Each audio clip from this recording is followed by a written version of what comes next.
कालान्तरमा कतैबाट उत्पन्न अवांछित भ्रमको चपेटामा देश पर्यो।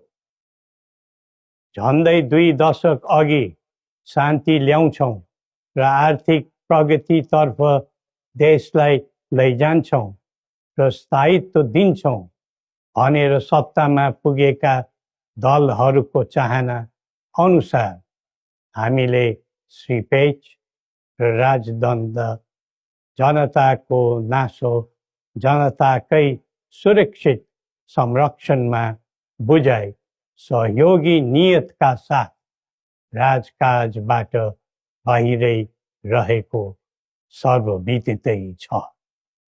यो दायित्वबाट पलायन वा निषेधित राजनीतिका निम्ति कमजोरीको अनुमोदन थिएन, न त यो भावना आम जनतामा नै थियो।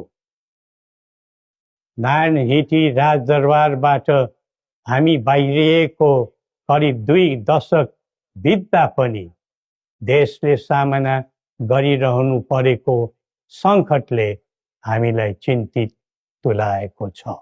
हिजो देश नबनेकोमा चिन्ता थियो, आज देश नै नबच्ने हो कि भन्ने निराशा पैदा भएको छ।